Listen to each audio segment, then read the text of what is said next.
Hello and welcome. My name is Joseph Harris. I'm from Biology 520, the course entitled Concepts of Physiology 2.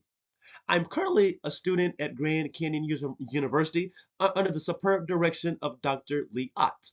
Today, I will be doing my presentation on the respiratory system and more specificity the function of the pulmonary surfactant. I'm so glad that you joined me. I'm so very grateful for this opportunity, and let's dive on into this presentation. Alrighty. All right, so before we truly dive into the actual role or the function simply of the pulmonary surfactant, we need to know exactly what is the pulmonary surfactant.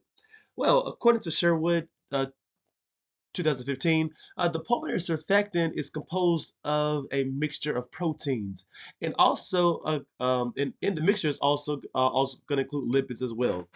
And the mixture of proteins and lipids have been secreted by specific type 2 alveolar cells. And type 2 alveolar cells are cells that are located within the alveolar walls. And the pulmonary surfactant, it's going to scatter, it's going to disperse, somewhat distribute between water molecules within fluid, within specific lines of the alveoli. Furthermore, the surfactant is the pulmonary surfactant is also going to reduce alveolar surface tension. And surface tension, before I get into it, just gonna kind of break down what surface tension actually is as well. Well, surface tension, we can think of that simply as a force. And surface tension is the force which is at the liquid surface. And surface tension, it correlates or aligns with air-water interface, which also results from greater or higher attraction of molecules of water to even other water molecules. In other words, surface tension, it decreases or it lessens the area of a liquid surface in addition to opposing or even resisting the stretching simply of the actual surface. And furthermore, a cohesive force also exists between a pulmonary surfactant in an adjacent position and also a water molecule. And this specific or the cohesive force is extremely, extremely low. Therefore, the pulmonary surfactant is going to lower the extent of bonding between hydrogen and also other molecules that may be between the alveolar air water interface. As the alveolar hypertension is going to lower the pulmonary surfactant. It's going to engage in an increase of pulmonary compliance, which again reduces the work of enlarging the lungs and also reducing the lung impulse to recoil, in a possible sense. And furthermore, a role of specifically the pulmonary surfactant is to reduce, again, to lessen the impulse of alveoli to recoil, which would ultimately discourage alveoli to collapse, again, which will guide, or in other words, aid the maintenance of lung stability. Alrighty, so now we know a bit about the pulmonary surfactant in the ways as it deals with surface tension, alveolar cells, specific type 2 alveolar cells, water molecules, hydrogen specifics, what have you. Again, compliance, pulmonary compliance, and other specificities. So our job now is to really understand what is the role, again, what is the function simply of the pulmonary surfactant. Well, the pulmonary surfactant consists of approximately 90% lipids and 10% proteins. Again, approximately. And the pulmonary surfactant simply is integral, it's vital for the maintenance or for maintaining respiratory mechanics.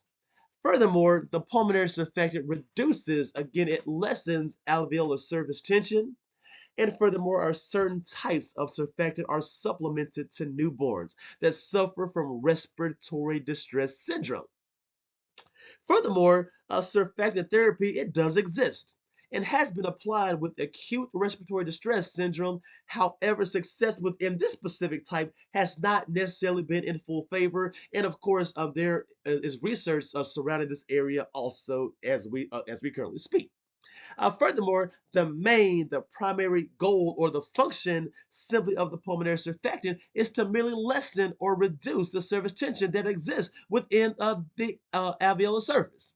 And furthermore, surfactant therapy has been successful with treatment of premature babies that have embraced or that have been diagnosed with respiratory distress syndrome.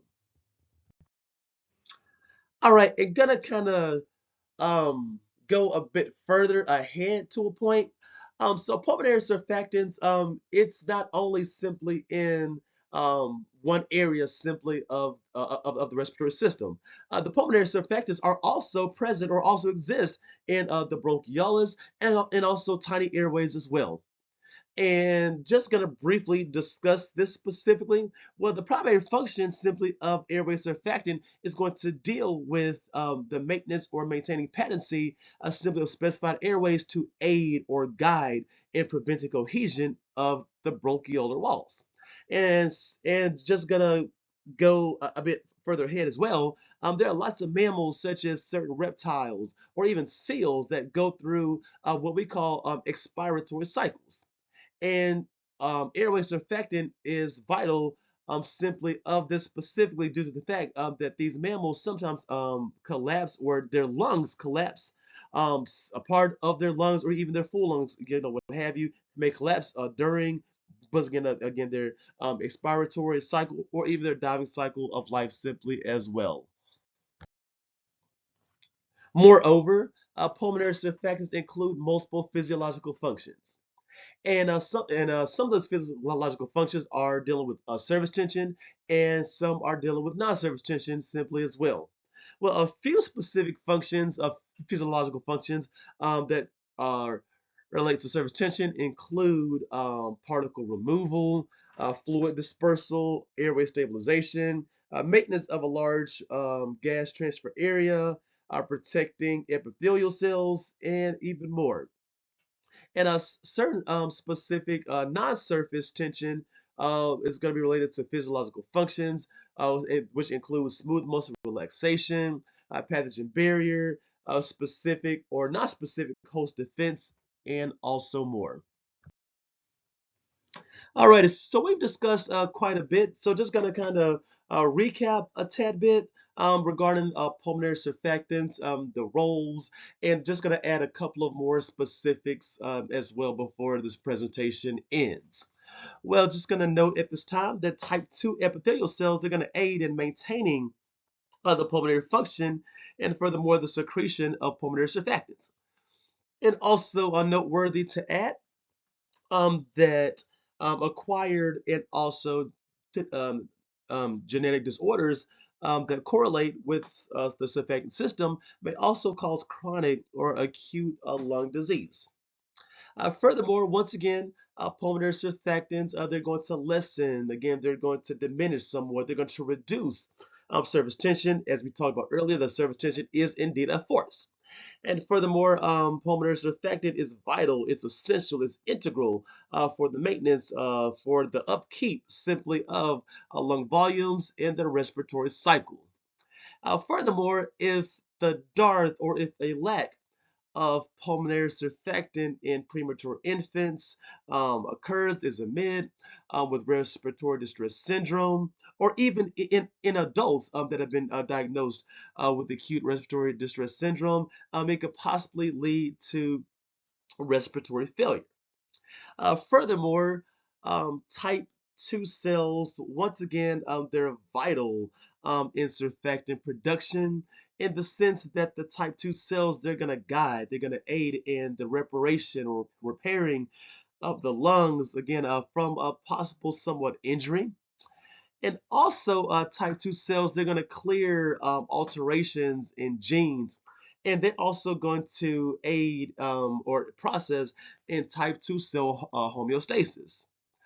Furthermore, specific or certain mutations cause acute respiratory distress syndrome or other lung diseases in older individuals, or even even babies, neonates, what have you. And furthermore, the genetic analyses could be utilized to diagnose specific lung diseases.